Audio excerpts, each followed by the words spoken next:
In September of 1861, the Civil War came knocking on Kentucky's door. Kentucky was a neutral state and made the statement that it would not choose sides unless it was under attack. Major General Leonidas Polk broke that neutrality when he attacked Kentucky.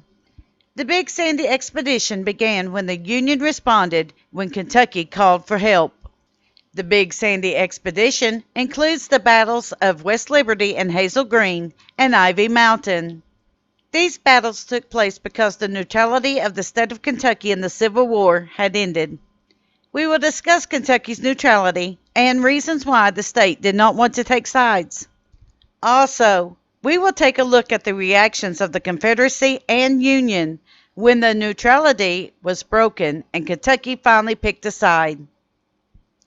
All aboard the Kentucky-Tennessee Living Time Machine. Please fasten your seatbelts and keep your arms and legs inside of the vehicle at all times. But to get going, we need your help. We still need to fire up that time machine to transport us. Please help us by clicking on the like, subscribe, and bell notification buttons down below. Not only does this fire up our time machine for our flight back in time, but it convinces the YouTube algorithm that we need a bigger vehicle to reach more people who love history as much as you do. Now, back to our story. Kentucky's neutrality broken during the Civil War. When war broke out in the United States, Kentucky was one of the few states that declared itself neutral. This is mainly due to the fact that Kentucky is located in the middle between the Federalist, or northern states, and the Confederate, southern states. Add to this that the state itself was greatly divided in its loyalties. One half of the state wanted to support the Union and its causes, and the other half of the state wanted to support the Confederacy. Rather than have the state to split apart, like what eventually happened to Virginia and West Virginia, Kentucky played the, quote, let's all hold hands and get along game, unquote. This peaceful thought would not last, but it was a noble attempt of keeping the state of Kentucky together as one solid unit. But this neutrality was conditional.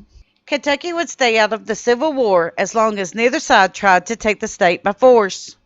The Union kept to this and did not attack Kentucky for its stance. However, the Confederacy could not help themselves.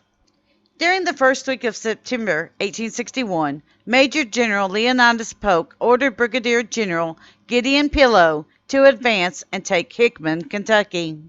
Kentucky did not react well to Hickman being seized.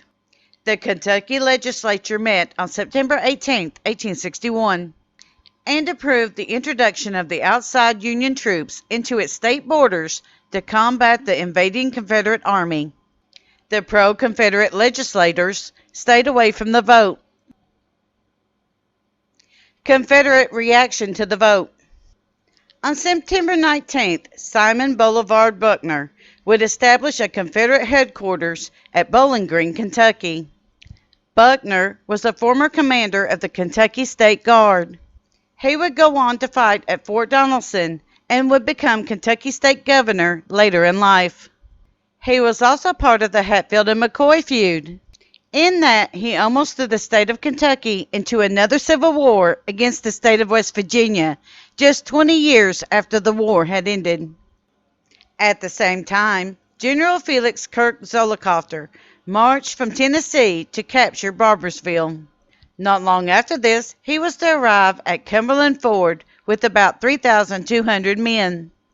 These men comprised of 4 infantry regiments, a field battery of 6 guns, and 4 cavalry companies. This was a huge threat to the Union control of the state of Kentucky. Increasing numbers of Confederate soldiers came pouring into the Big Sandy Valley in eastern Kentucky. They were gaining entry into the state through an area called McCormick's Gap, which is in Frenchburg. The Union response. This would not go unanswered. Brigadier General George Henry Thomas ordered troops from Camp Dick Robinson to the area to halt any movement towards Richmond and Lexington. Former Vice President of the United States John C. Breckinridge and his military partner, Colonel Humphrey Marshall, called for peace men and states' rights men to assemble and drill in Lexington, Kentucky. Even though this call did concern Brigadier General Thomas, Breckinridge and Marshall rode to Mount Sterling instead of coming to Lexington. There, Breckinridge and Marshall joined with the Confederate forces in Western Virginia.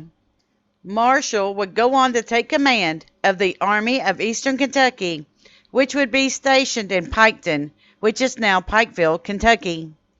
Several days later, Union Brigadier General William Bull Nelson publicly announced his headquarters at Camp Kenton near Washington, Kentucky. To end treason in Kentucky, Nelson would arm and equip volunteers. These troops would travel to the mouth of the Big Sandy River to protect the rear flank of Brigadier General William S. Rosecrans in Western Virginia. This would also allow Nelson to push against Zollicoffer and hopefully drive him back to Knoxville, Tennessee. In our next video, we will begin the battle for West Liberty and Hazel Green. Union Brigadier General William Bull Nelson and Colonel Joshua Seal will face off against Confederate forces of Colonel John S. Williams. Thank you. We at Kentucky Tennessee Living would like to thank you for watching our video series on the Appalachian Civil War battles. Don't forget to hit that like button, as the more likes we receive, the more likely YouTube is to suggest our videos to other viewers. Also, to receive notice when we upload a new video, be sure to subscribe and click the bell notification button. Be sure to double check that you are subscribed, as some of our viewers are finding that they are no longer subscribed to our channel. We thank you for continuing to support Kentucky Tennessee Living as we are discovering the mysteries in Appalachian history.